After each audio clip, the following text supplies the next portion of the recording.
Boa noite, amigos internautas que nos acompanham nesse momento, pelo Facebook, pelo YouTube, também pelo Instagram, que logo mais após a palestra nós estaremos colocando esse vídeo no Instagram.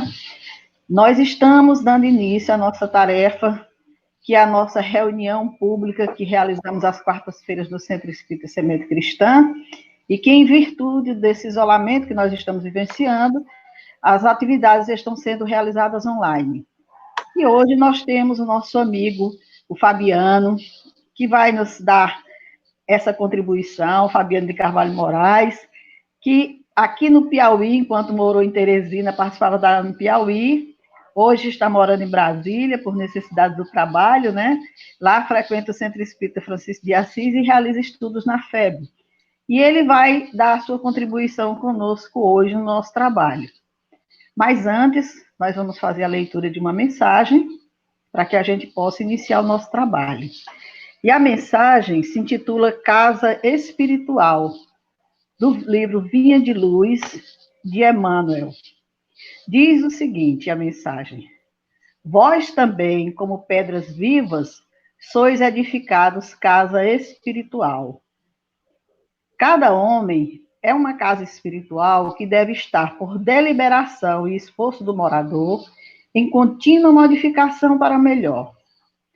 Valendo-nos do símbolo, recordamos que existem casas ao abandono, caminhando para a ruína, e outras que se revelam sufocadas pela era entrelaçada ou transformadas em redutos de seres traiçoeiros e venenosos da sombra. Aparecem, de quando em quando, edificações relaxadas, cujos inquilinos jamais se animam a remover o lixo desprezível, e observam-se as moradias fantasiosas, que ostentam fachada soberba com indisfarçável desorganização interior, tanto quanto as que se encontram pioradas por hipotecas de grande vulto, sendo justo acrescentar que são raras as residências completamente livres, em constante renovação para melhor.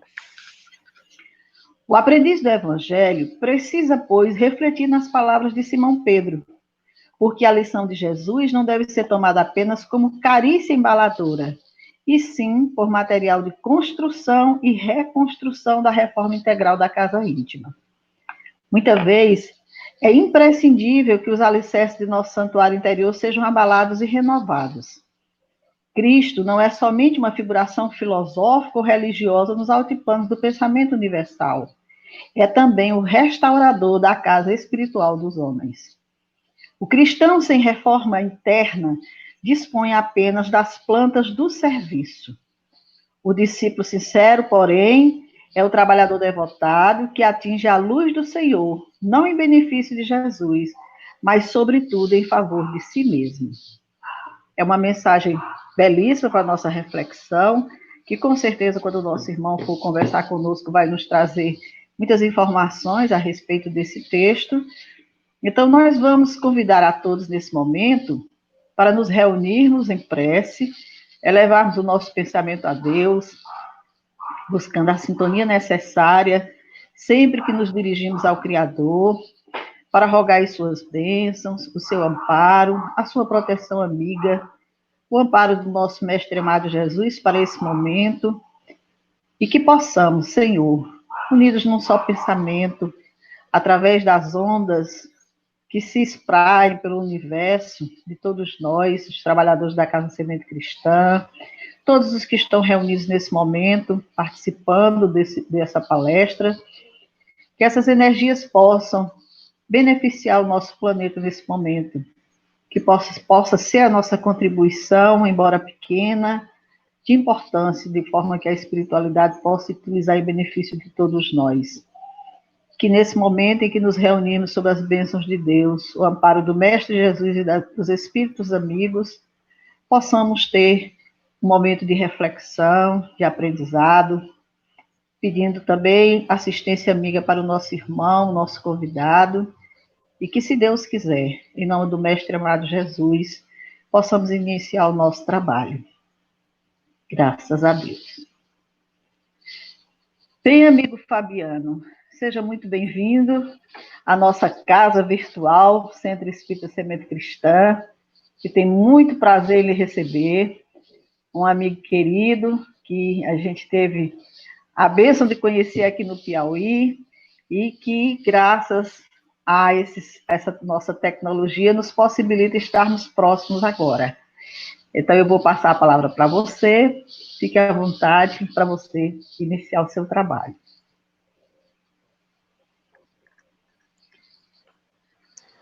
Ok, Dora, uma boa noite a você, uma boa noite a todos os amigos que nos acompanham no YouTube e nas outras mídias. Para mim é um grande prazer e uma satisfação muito grande ter recebido o convite da gente poder participar desse banquete, né? A gente sempre tem que dar graças a Deus quando a gente é chamado para qualquer que seja o trabalho, que a espiritualidade nos direcione, porque o aprendizado ele é contínuo e todos nós temos essa necessidade, né? O tema da nossa noite, cuidar do corpo e da alma, é um tema em que a gente procurou meditar e, de alguma forma, trazer para que as pessoas que nos acompanham possam também meditar, né? Possam também extrair do seu íntimo algum entendimento, algo que, por exemplo, possa, de repente, não estar devidamente na sua fluidez e que a gente possa, aqui, intuído, né, na forma como a gente planejou esse trabalho, levar um consolo, levar um entendimento, né, e é a abordagem que a gente vai fazer, apesar da gente tocar aqui um pouquinho na seara da saúde, né, nós não vamos colocar nada de forma profunda, até porque nós temos aí os nossos irmãos profissionais da área que são estudiosos e que podem, obviamente, dar um auxílio, né, muito mais profundo, com muito mais rigor dos detalhes, né, para todos nós. A nossa ideia aqui é trazer uma visão nessa dimensão em que nós estamos vivendo, que, né, estamos encarnados, mas trazer uma ampliação dessa visão através da nossa condição de espíritos que somos, né?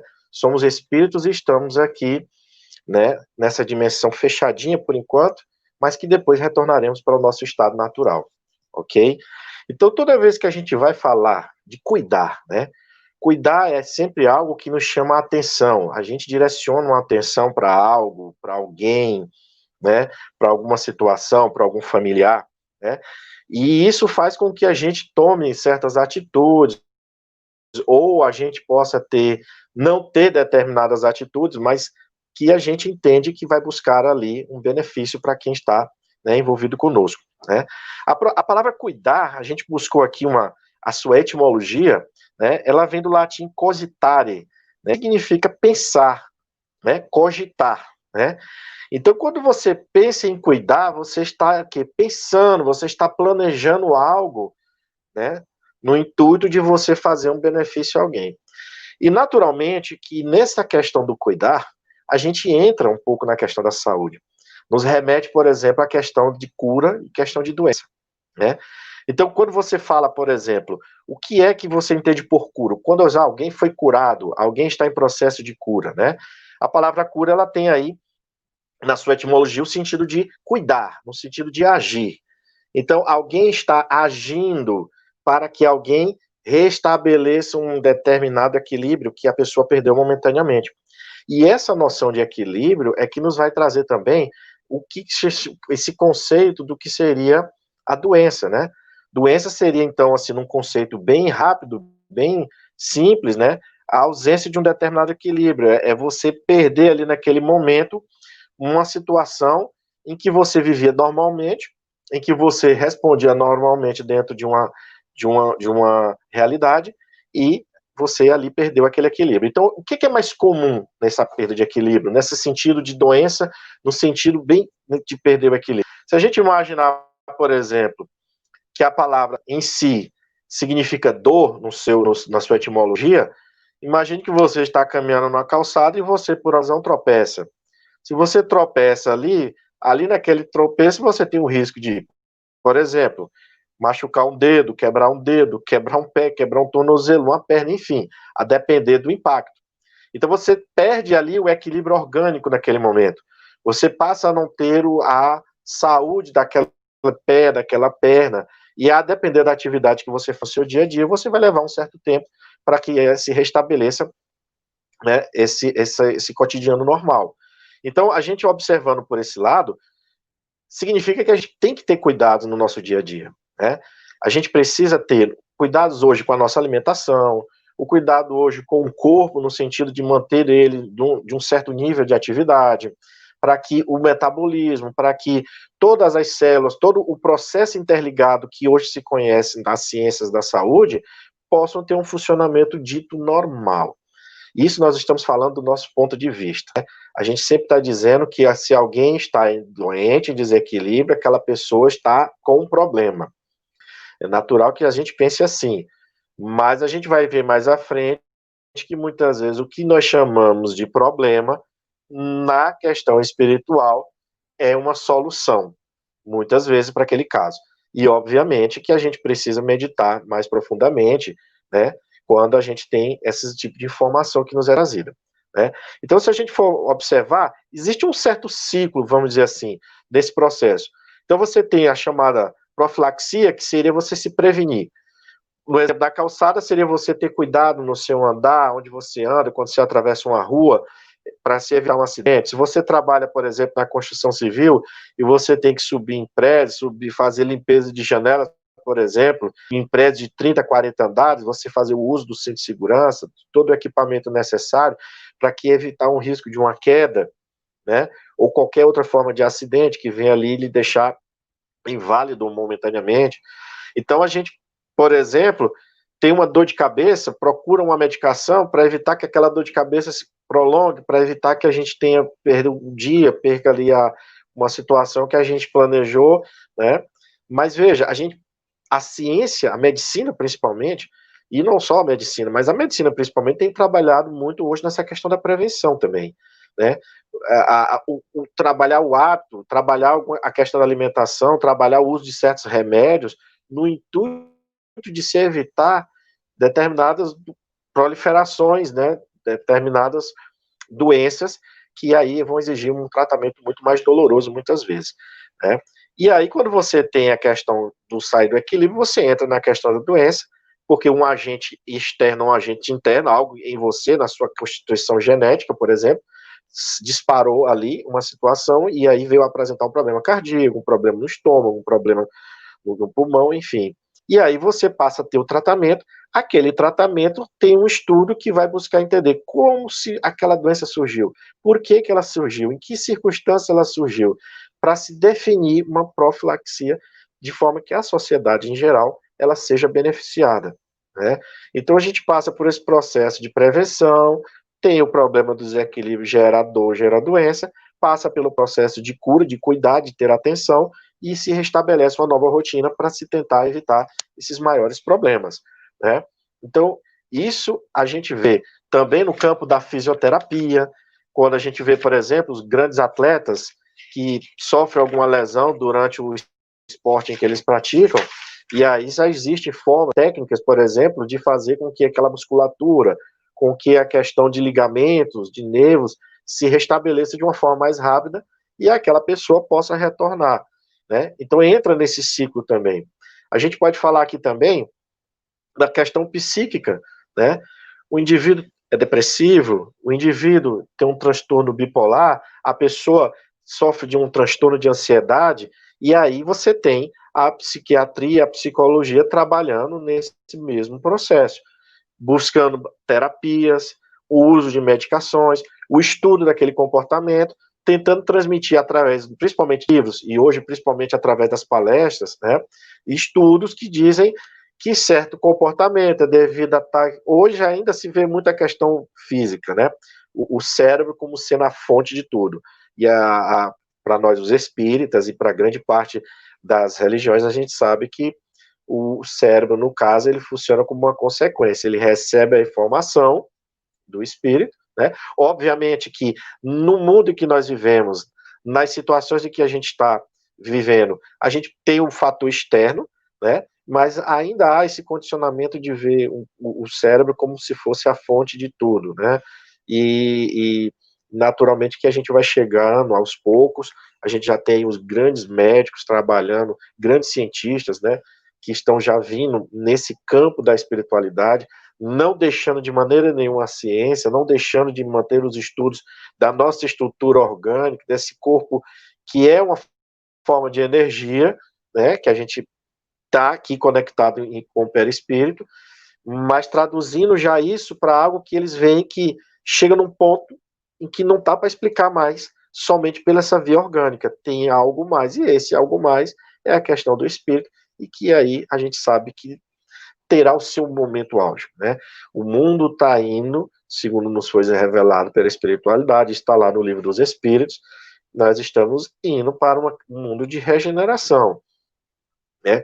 Nós estamos caminhando para uma situação em que o bem vai preponderar. E se o bem vai preponderar, é porque a questão espiritual vai estar preponderando no meio, né? Ainda seremos passíveis de cometermos equívocos, mas já vai ser mais a exceção do que a regra, que é hoje um mundo de expiações e provas, né?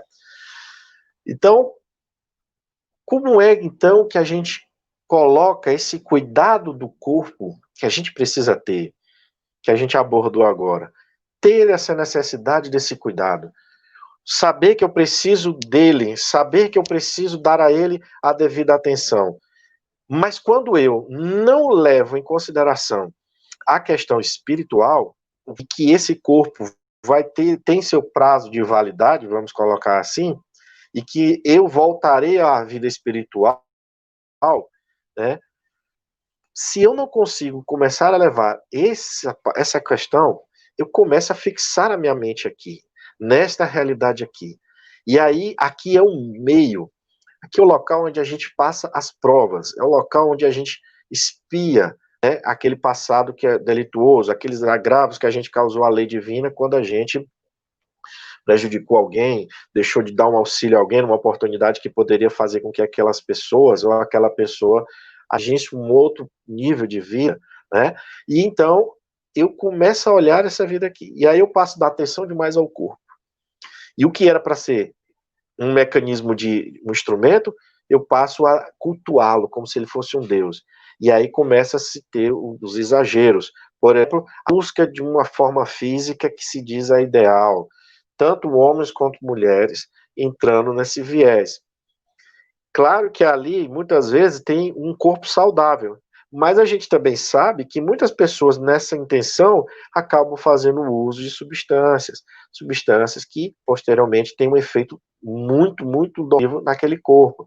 E aí as pessoas ficam deformadas, quando não passam a desenvolver algum tipo de câncer, algum outro tipo de doença, que ele poderia ter evitado se ele não cultuasse tanto aquele corpo que, na verdade, era um instrumento. Mas aí a gente pode dizer assim, poxa, mas aí nem todo mundo está nessa condição. É bem verdade. E nós sabemos hoje com o Espiritismo que quando chegamos aqui, encarnamos, somos conectados a um corpo, é como se a gente ficasse abafado. A gente vibra, tem uma energia nossa aqui, tem uma aura em torno de nós aqui, de acordo com as nossas atitudes, com os nossos pensamentos, né? Eu não estou encaixotado fixo, mas a depender do meu grau de evolução, eu posso acabar me ligando demais aqui aos prazeres, e prazeres que foram colocados por Deus. Esses prazeres que nós temos aqui em relação ao corpo, eles tendem a nos deixar exatamente para que a gente fixe aqui o tempo que a gente tem que ficar, não como ad eterno, como muitos estão procurando. Aí uma fórmula da eternidade nessa condição física, né? A gente sabe, por exemplo, que nos Estados Unidos existem pessoas que, após o falecimento, doaram seus corpos lá para ficar congelado, porque tem pesquisas em que eles entendem que um dia aquele corpo vai voltar, mas a gente sabe que o corpo é só um ser biológico, né? O espírito que estava ali não vai fazer mais uso daquele corpo. Enfim, são visões, a gente tem que respeitar, mas são visões que a gente sabe que um dia vai convergir para a realidade maior. Então, a gente, para a questão cuidado do espírito, nós entendemos que devemos aqui, de uma forma, não é uma forma restrita, tá? Não é uma questão de dizer é dessa forma, mas a gente entendeu que passa por 3 situações que são bastante importantes. A primeira situação, lembremos-nos de Jesus. Jesus, quando esteve aqui conosco, né, quando esteve ali na região da Judéia, quando esteve ali fazendo o seu trabalho, né, quando nós tivemos aqui a presença do governador planetário, Jesus se referia muitas vezes a Deus como Pai. Então ele sempre falava, o meu Pai que está nos céus. Pedro, felicita-te porque foi meu Pai que revelou a ti essa verdade. Então veja, ele se refere Deus a um Pai. Nós sabemos, com o estudo hoje do Espiritismo, nós não temos capacidade de compreender a Jesus, quanto mais ao Criador. Mas nós precisamos entender que Deus existe, é uma verdade. Para muitos, ainda não, mas é uma verdade filosófica, vamos dizer assim, que a gente precisa ter. Para muitos de nós, a crença já é perfeita, a gente já entende, muitos de nós. Mas se trabalha muito nessa questão filosófica de que Deus é uma necessidade que nós temos. Por quê? Porque o ser humano tem uma necessidade de saber a fonte criadora de tudo. Só que a gente vamos pensar dessa forma. Deus, quando o Kardec perguntou o que é Deus, né, não personificou, não trouxe ali uma pergunta como no sentido de uma personalidade. Porque se nós fizermos uma reflexão rápida, todas as religiões que caminharam Deus como um ser, uma pessoa, de alguma forma se perturbaram nessa caminhada, né? Então Kardec fez a pergunta, que é Deus? Colocou numa condição de coisa, de algo que transcende a questão da humanidade. E a espiritualidade responde que Deus é a inteligência suprema, a causa primeira de todas as coisas. Então a gente precisa desenvolver, ou menos fazer as reflexões, sejam nós espíritas, católicos, protestantes, qualquer que for a religião, dessa realidade de que Deus é a inteligência suprema. É a causa primária de tudo que nós conhecemos. Se a gente imaginar, por exemplo, uma casa, se você pegar o tijolo, esse tijolo é a causa primária para a casa. Mas antes daquele do tijolo, o tijolo é formado do quê? Do barro. Então, o barro é a causa primária do tijolo, né? E se a gente for fazendo essas perguntas sempre, mas quem criou o criador? Do criador, a gente entra num labirinto que não vai ter saída. E a gente pode até mesmo enlouquecer, né? Se a gente for entrar nesse campo. Mas, nesse sentido, Kardec foi perguntou, então como é que eu sei que esse criador existe aqui, né? Onde eu vejo que Deus existe? E aí os espíritos respondem no axioma que aplicais às vossas ciências, né? Não há efeito sem causa, né? Então essa inteligência, a gente vai observar, o homem não criou o planeta, o homem não criou os sistemas solares, não criou as galáxias, não criou os corpos celestes. Dentro do nosso planeta, quando nós aqui fomos desenvolvidos para chegar nessa condição, já existiam vegetações, já existiam vírus, bactérias, já existiam várias formas de vida. Então quem criou, se não foi o homem? Né? E percebamos que é algo extremamente bem encadeado. É esse outro detalhe importante. Que Kardec vai fazer a pergunta dizendo o seguinte, como é que eu sei que essa é a inteligência suprema? Né? Que esse ser aí, que você está me dizendo que é inteligente, ele é realmente a inteligência suprema. E ele disse também que tendes um provérbio que diz, pela obra se conhece o autor. Quem foi capaz de criar tudo isso? Né? Você imaginar a distância do Sol, da Terra e do Sol, mais próximo, queima tudo. Nessa condição, vamos dizer assim, nessa condição em que as células, em que as moléculas estão organizadas, a presença da energia solar mais próxima queima. Mais distante, esfria demais. Então, nós não teríamos a condição desses corpos aqui terem condição de vida próximo demais ou longe demais. E quem foi que calculou essa distância exata? Então, tem que ficar 150 milhões de quilômetros, exatamente aqui. Né? Se você imaginar a Lua próxima demais, ia causar maremotos aí, né, que cobririam aí cidades. Né? Então, quem foi que calculou que a distância da Lua tem que ficar aqui, exatamente aqui, porque o efeito vai ser perfeito, só chega até aqui. Né? E isso a gente encontra no livro do Dr. Tracy Morrison, né? Que ele é um cientista que começou a buscar trazer para os colegas da época, isso já lá na década, acho que década de 40, se eu não me engano, tá? trazendo isso para as pessoas da época já uma reflexão. Então a gente precisa ter Deus nessa caminhada, entender uma causa primária, entender que tudo está devidamente encadeado e que somos nós aqui que devemos buscar entender todo o processo. Somos nós que estamos descobrindo as leis. E na medida que a gente vai descobrindo as leis divinas, a gente vai dando nomes para ela. Eu chamo de física, eu chamo de química, né? E aí a gente vai se aprofundando, vai estudando, vai se desenvolvendo teorias e vai observando em cada um desses processos como a Deus está presente em tudo. Porque à medida que se descobre, por exemplo, hoje está muito em voga a questão da física, né? A questão da física quântica. Então, a mudança de pensamento, de paradigma que a física teve, está demonstrando o quanto nós ainda temos por adentrar, né? E aí, quando você faz, por exemplo, o estudo no Espiritismo, onde Kardec faz uma classificação didática para nós, de que nós temos mundos primitivos, mundos de provas de expiação, mundos de regeneração, mundos felizes e mundos angelicais, nós ainda estamos no segundo. Nós estamos no segundo degrau, até chegar ao quinto, quantas ainda que a gente vai descobrir, né? Quantas coisas maravilhosas que a gente vai despertar, né? Mas nesse processo a gente precisa desenvolver algo também importante, que nos ajuda a termos esse cuidado com a alma, que é o processo de educação. O processo de educação, né? Educação que vem do latim educare, né? Que é formado do prefixo ex, significa fora, e do cere, guiar, conduzir, ou seja, extrair para fora, traduzir para fora, né? E aí, quando a gente pensa em educação, naturalmente, nós estamos mais focados na educação intelectual. Veja o quanto realmente nós caminhamos em termos de conhecimento, né? O quanto nós adquirimos em conhecimento. Hoje, vamos colocar os dias de hoje, quantos e quantos cursos hoje não são oferecidos nas mais diversas áreas, né? Quantos e quantos cursos na área de, por exemplo, administração, de matemática, de química, de física, que estão aprimorando o nosso intelecto, que estão desenvolvendo o nosso intelecto. Mas a questão intelectual, ela é uma das asas, como nos falam, né, os espíritos.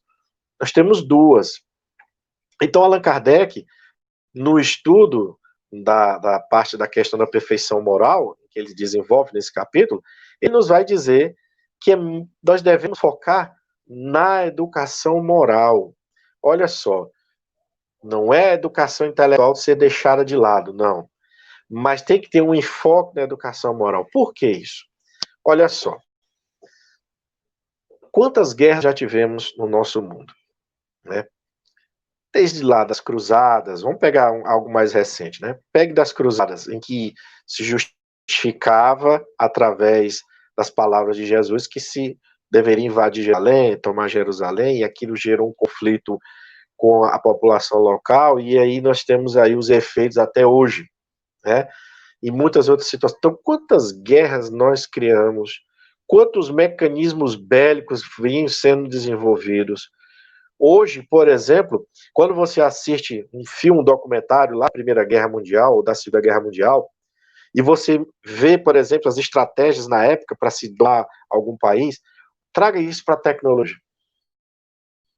Traga isso para a tecnologia de hoje. Então, hoje nós temos, nesse campo, um poderio extremamente poderoso e eficiente. Hoje, o primeiro que puxar um gatilho para uma potência de igual ou maior, sabe que vai colocando tudo que nós conhecemos aqui em risco. Imagine, por exemplo, quando a gente vê hoje uma disputa entre, nesses conflitos atuais, Estados Unidos e China. Dois exércitos enormes. Então veja que a gente tende a usar o intelecto muito nesse campo ainda da dominação. A gente quer dominar pelo campo bélico, a gente quer dominar pela ciência econômica, a gente quer dominar pelas empresas que a gente desenvolve, ou seja, ainda se busca nesse desenvolvimento intelectual a satisfação do quê? Do corpo, por meio do quê? Do lucro, do status, da riqueza, né? E com o agravante de que quando existem guerras, que eu estou afligindo toda uma população, né? Eu estou levando toda uma população a uma situação de medo, a uma situação de destruição, e que vão trazer implicações espirituais, vão trazer graves implicações para a restauração desse equilíbrio, não é isso? Então a gente precisa ter nisso o entendimento da lei de causa e efeito, né? Por quê? nós temos um perispírito que registra tudo o que nós fazemos. Tudo o que nós fazemos de bom ou tudo o que nós transgredimos fica registrado nesse perispírito. O perispírito, nós temos um dia que deixar esse corpo. Retornamos à vida espiritual. Ficamos ali no estado errante, onde muitas vezes a gente está em sofrimento, ou a depender do nosso grau de moralidade, a gente pode ter um momento feliz. É uma situação em que a espiritualidade nos mostra que o espírito pode aprender muito mais rápido, em que o espírito faz um estudo da sua vida, onde ele procura observar onde foi que errou e vai se preparando para retornar a essa vida corporal. Mas toda essa conexão, retorno da vida espiritual, estado errante e retorno à vida corporal, tem aí a lei de causa e efeito. Ou seja, tudo vai depender, onde eu estiver, dessa lei de causa e efeito. A gente sabe, por exemplo, que o perispírito, num estudo aí mais detalhado, onde nós temos grandes obras, né? Nós temos a questão, por exemplo, da densidade, que nos remete ao peso. Por que se fala em densidade? Porque quando o espírito desencarna e ele passa a estar no plano espiritual, ele vai estar conectado a uma região da qual ele vibrou na sua vida, na sua trajetória, né? E ali ele tem um peso, né? Por exemplo, a gente tem nas obras de André Luiz mostrando que certos espíritos não conseguiam volitar, né? Eles tinham que caminhar, eles tinham a impressão de que não conseguiu passar aquela parede, aquele obstáculo, né? Dada seu grau de materialidade, ou seja, se concentrou demais na resistência material, que ele não conseguiu se ver nessa condição espiritual.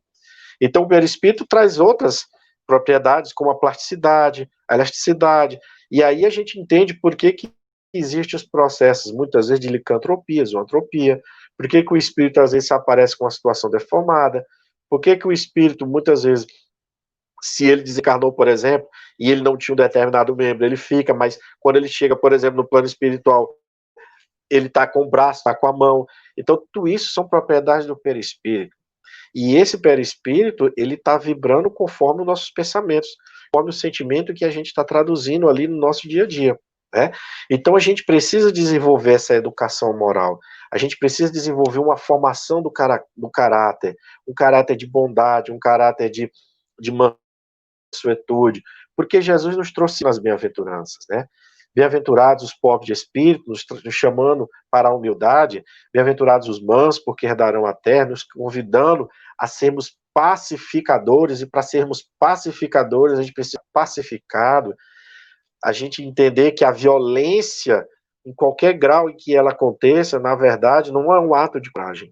O ato de coragem é você não reagir a um ato de violência com a mesma violência, né? É o que Jesus nos chama quando ele condena a vingança, nos dizendo: se alguém te bate a face, dá outra.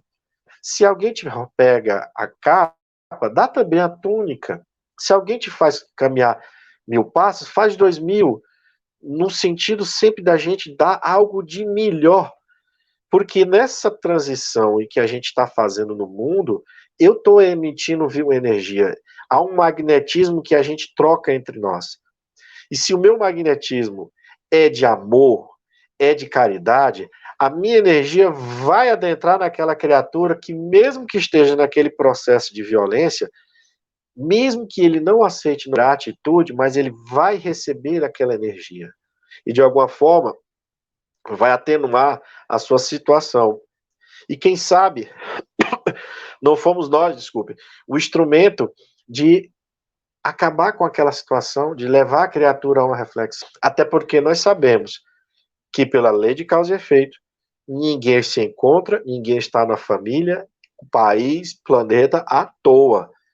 Estamos onde merecemos estar.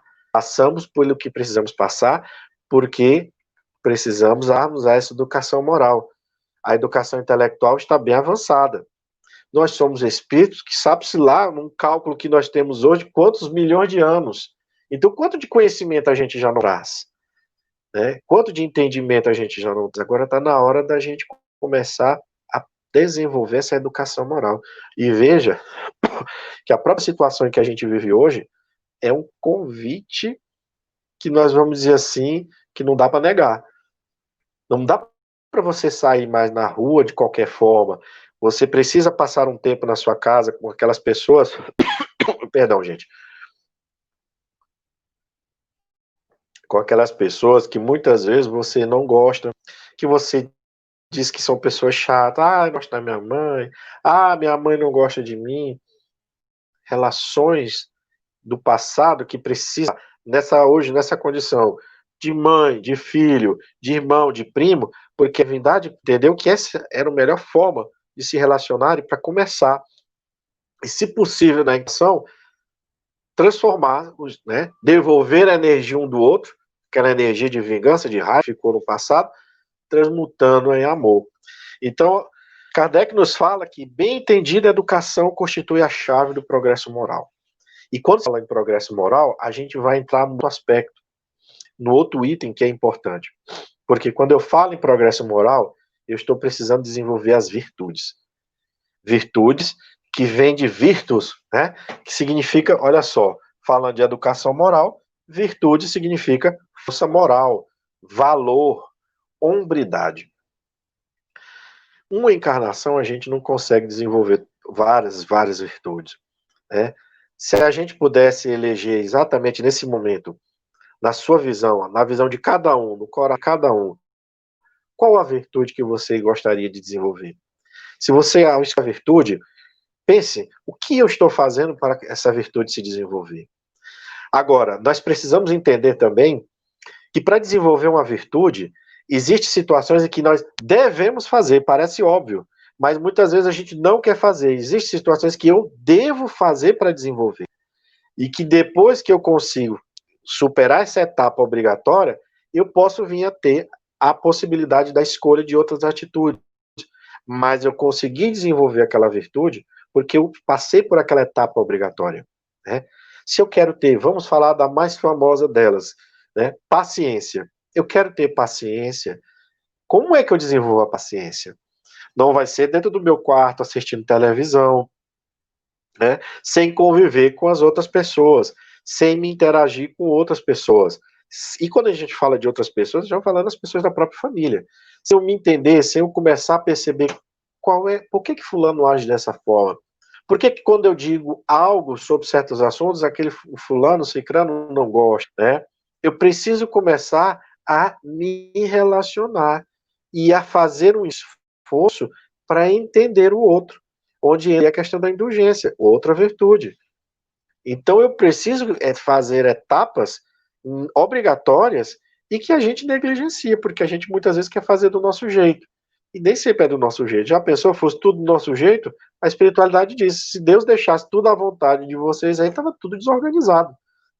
Mas existe a lei de causa e efeito, né? E existe a lei de justiça, amor e caridade, a lei do progresso, a lei do trabalho, né? A lei de adoração, a lei de destruição, são leis. E aí a gente precisa adentrar nesses estudos para a gente desenvolver, né? E aí ele nos fala lá, a espiritualidade, que todas as virtudes têm seu mérito, porque todos são sinais de progresso no caminho do bem. Então, qualquer que seja a virtude que a gente tenha, é um progresso. Se você consegue resistir à situação em que comumente as pessoas vão, e todo mundo diz, todo mundo está indo e você não vai, não, por que eu tenho que ir?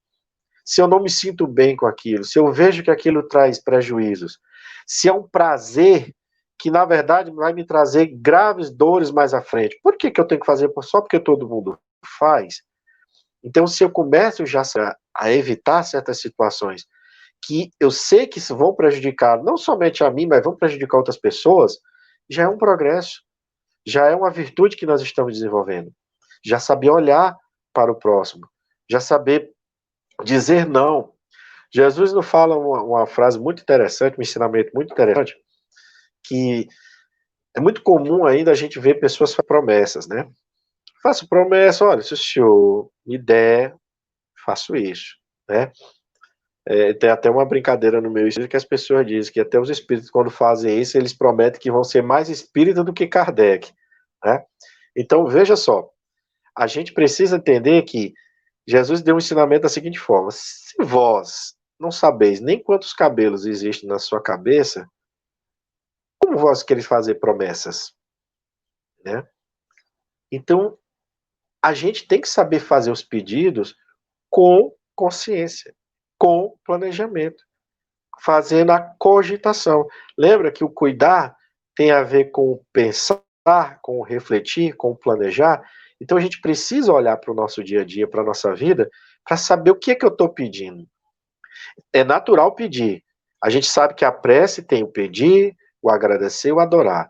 Mas nós temos que saber pedir, né? Temos que saber entender que esse cuidar de entender Deus, as suas leis, de buscarmos uma educação que modifique o nosso caráter para desenvolver virtudes, ela nos leva a combater a principal chaga de todas essas misérias que nós conhecemos, que é o egoísmo. O egoísmo é a principal chaga. Os Espíritos nos colocam isso. Dentro do livro dos Espíritos, desde o seu início, até chegarmos na perfeição moral, no capítulo da perfeição moral, eles estão sempre falando o egoísmo, o egoísmo, o egoísmo, o egoísmo, até que eles dizem, não já dissemos que o egoísmo é a que tem que ser combatida, né? Então precisamos tirar essa ênfase na nossa personalidade. Nós precisamos ter uma avaliação, sim, como espírito, mas no sentido de que eu me melhore no meu caráter, que eu desenvolva virtudes, que eu saiba ver e enxergar o mal, mas no intuito sempre de procurar um progresso. Lembra que no Evangelho segundo o Espiritismo, e isso está também lá no Livro dos Espíritos, que o Evangelho é aquela parte das leis morais, né, da perfeição moral, e que Kardec trabalha mais especificamente, se é lícito eu ver o defeito de alguém. A espiritualidade diz, sim, porque senão você não vai ter como saber fazer uma defesa, saber se comportar de uma forma que evite prejuízos. Mas, quando aquele prejuízo aquela pessoa está provocando aqueles prejuízos, está afetando a quem? É só ela? Está afetando um grupo? Quando está afetando só a ela, a orientação, não precisa divulgar. Não precisa falar nada. Olhe, tire, faça suas reflexões e tire as conclusões ali para buscar uma melhoria, né? Quando vai gerar prejuízos para a comunidade, aí é melhor você ter o prejuízo de um do que de um grupo. Obviamente que aí você precisa ter discernimento. O que Jesus falou nesse campo aí para nós? Se tem mão ou tem algo contra ti, chamam em particular. Se vós o ganhardes, maravilha. Se ele reiterar, vá e chama uma testemunha, para que ali fique registrado a tentativa de conciliação. E se mesmo assim ele vier a continuar, vai e chama a comunidade. Veja só, começa com a relação pessoal, depois chama-se uma testemunha, até que chega num ponto em que a comunidade está sendo ali prejudicada, você precisa que chame as pessoas para liberar. É o que acontece, por exemplo, num condomínio. Quando você tem uma situação no condomínio que um condomínio está causando muito problema, normalmente você faz ali uma assembleia para deliberar sobre aquele assunto, né? Muitas vezes você notificou, a pessoa foi notificada, se conversou, se chamou ali o síndico, o vice-síndico, não tem jeito, todo mundo, né? Então a gente precisa ter esse discernimento, né? E nesse aspecto das virtudes, a gente se pergunta, né, que nós estamos combatendo a questão do egoísmo, e aí nós estamos desenvolvendo a questão do homem de bem, que é tão bem trabalhada no Evangelho segundo o Espiritismo. Quando eu começo a me persuadir da necessidade de olhar para mim como espírito, de saber que tem um ser superior que rege tudo, que conduz tudo em harmonia, quando eu começo a entender que eu preciso melhorar a minha forma de enxergar as pessoas, que eu preciso praticar a caridade, e a caridade, como Fome perguntou Kardec, qual era o sentido da palavra caridade, que quando Jesus a praticava, né? Benevolência para com todos, indulgência para as faltas e perdão das ofensas. Quando a gente começa a desenvolver, a ter o esforço nesse sentido, eu começo a ter os caracteres de um homem de bem. E começo a ter ali, a colher os frutos dessa educação moral. Começo a me conectar melhor com a divindade, em que a gente pode se conectar com ele, através da energia, através do magnetismo, através das mentes dos espíritos novos, através de Jesus. Então, meus irmãos, a gente precisa, nesse campo de cuidar do corpo e do espírito, entendemos essa relação. O corpo é importante porque é um instrumento, mas é o espírito que vai recolher os frutos de todas as situações em que nós estivemos vivendo aqui. É a partir desse entendimento, desse conjunto mútuo, em que a gente vai parar, por exemplo, de cultuar somente a questão do corpo, ou de achar que para que o espírito prevaleça, se tem que macerar o corpo. Seriam, como diz no Evangelho do Espiritismo, duas violências com relação à alma. Então, que a gente possa saber valorizar todo o conhecimento que chegou até agora, que a gente consiga valorizar todo o entendimento intelectual, mas que também a gente comece a observar os grandes exemplos, os grandes vultos, os dicionários que Jesus comandou aqui para a Terra, para que a gente também começasse a olhar o lado do amor, o lado da caridade, o lado da virtude. Hoje, mais do que nunca, o mundo está precisando disso, de mais amor, de mais entendimento. Comece a olhar para o seu próximo como um espírito que é filho de Deus como você, que está no trabalho de esforço de se modificar. Veja se você não é o instrumento de Deus para encerrar um processo expiatório dessa criatura. Quando você doa algo de você, seja material, seja o moral. Quando você faz algo de bom, você está capitaneando bênçãos para a sua vida. E a economia espiritual sua está só ampliando. Você está começando a interagir não somente com o seu anjo da guarda, com os espíritos familiares amigos, mas você está formando um elo, uma conexão com os dos outros. E se você tem atenção por alguém que você percebe que você se coloca à disposição para fazer o bem, esses irmãos espirituais, esses anjos da guarda, vão anotar seu nome. Vão dizer assim, olha, o nosso irmão está ajudando ali, o nosso irmão que está em dificuldade. Registra aí, porque um dia ele pode precisar de ajuda e a gente vai ter que ir lá ajudá-lo. Essa é a conexão que os Espíritos nos falam no Livro dos Espíritos. Vós estáis mais conectados do que imaginais. Né?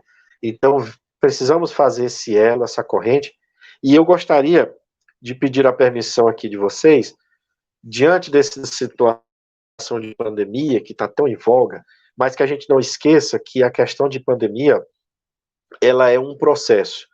Vamos olhar assim, que é doloroso, desculpe, gente, para a maioria das pessoas é doloroso, a gente precisa saber respeitar essa dor, a gente precisa respeitar essa situação. Mas a gente precisa entender que tem uma verdade e que tem um direcionamento. E no Livro dos Espíritos, na questão de número 783, há uma resposta muito profunda que diz exatamente essa situação que nós estamos vivendo, que já vivemos em outras situações e que possivelmente podemos viver outra mais à frente. Está lá no capítulo 8º do livro 3º, A Lei do Progresso, é a pergunta de número 783, que traz o seguinte questionamento. O aperfeiçoamento da humanidade segue sempre uma marcha progressiva e lenta? E a resposta, ao progresso regular e lento que resulta da força das coisas. Quando, porém, um povo não progride tão depressa quanto deveria, Deus o sujeita de tempos em tempos a um abalo físico ou moral que o transforma. Meus queridos, que Jesus abençoe a vida de todos vocês, que a espiritualidade benfeitora da Casa de Espírita Semente Cristã, que está atenta a todo esse processo, a todo esse momento, iluminando a todos nós com essa oportunidade de estarmos aqui, nos direcionando, possa abençoar os vossos lares, que as súplicas que vocês façam a Deus, a Jesus, ou qualquer que seja a religião que você está professando, e que busca um melhoramento interior, não tenho dúvida que ela será respondida. E que façamos a nossa parte, cuidando bem do corpo e cuidando bem do espírito, para que nós possamos ter o progresso, termos as melhorias e, quem sabe, meus irmãos, sermos nós, numa futura, os grandes missionários que possamos trazer uma educação moral mais aperfeiçoada para nossos irmãos que estão no vindo na retaguarda. Que a paz do Senhor nos envolva a todos. Tenham todos uma boa noite tenham todos bênçãos em suas vidas. Dora, muito obrigado pela oportunidade. Passo a palavra para você, minha querida. Nós é que agradecemos, Fabiano. Foi maravilhoso. E contamos, sim, como nós já conversamos, que esse canal não encerra depois da pandemia, né? Nós vamos continuar. O Centro Espírita Semente Cristã, a partir do momento em que iniciou esse processo, torna-se um centro espírita online também. Estaremos com todas as nossas atividades quando retornarmos à normalidade na Casa Espírita, mas o nosso trabalho aqui nas redes sociais vamos continuar. E com certeza nós estaremos em um outro momento acionando você novamente para nos auxiliar. Muito obrigado por você ter aceito o nosso convite. Foi um prazer enorme. E graças a esse momento a gente está se vendo, né? Depois de tanto tempo. E eu queria pedir para você... Para mim é uma honra. Queria pedir para você encerrar o nosso trabalho fazendo a nossa prece final. Posso fazer sim. Vamos buscar mentalizar uma situação em que todos nós nos vimos felizes, em que nos sentimos abraçados, em que nos sentimos confortáveis. No momento em que nós sentimos melhor a presença do Criador, em que nós percebemos o quão benéfico é esse momento em que nós transbordamos as alegrias. E vamos trazer esse momento novamente, rogando ao nosso Pai de infinita bondade, justiça e misericórdia, que abençoe as nossas vidas, que abençoe as nossas famílias, que ilumine os nossos irmãos que estão partindo desta vida corpórea para o plano espiritual, que recebam as benesses, o acolhimento, e que possamos, nós aqui que ficamos, dar continuidade à nossa vida, lembrando-nos deles com as melhores intenções, com essas lembranças que nos tornaram mais fortes, mais íntimos, mais felizes uns com os outros. Que possamos estar conectados aos nossos anjos da guarda, aos nossos espíritos amigos, para que tenhamos força nos momentos de provas e nos momentos da expiação, mas que também possamos ser inspirados e intuídos a realizar a missão que nos cabe, a fazer o bem de forma desinteressada, pensando no próximo, conduzindo o ambiente em que nós estamos vendo para as forças do bem. Com esta súplica, Senhor, nós pedimos cordialmente, e em Teu nome, que abençoe este trabalho e que abençoe todas as famílias deste país, todas as famílias deste planeta, e que consigamos, Senhor, a cada dia, entender as vossas leis e pô-las em práticas. Graças a Deus. Hoje encerramos assim a nossa atividade de hoje, desejando a todos uma boa noite. Nos aguardamos na próxima quarta-feira com um novo tema, com um novo amigo. Boa noite a todos. Boa noite.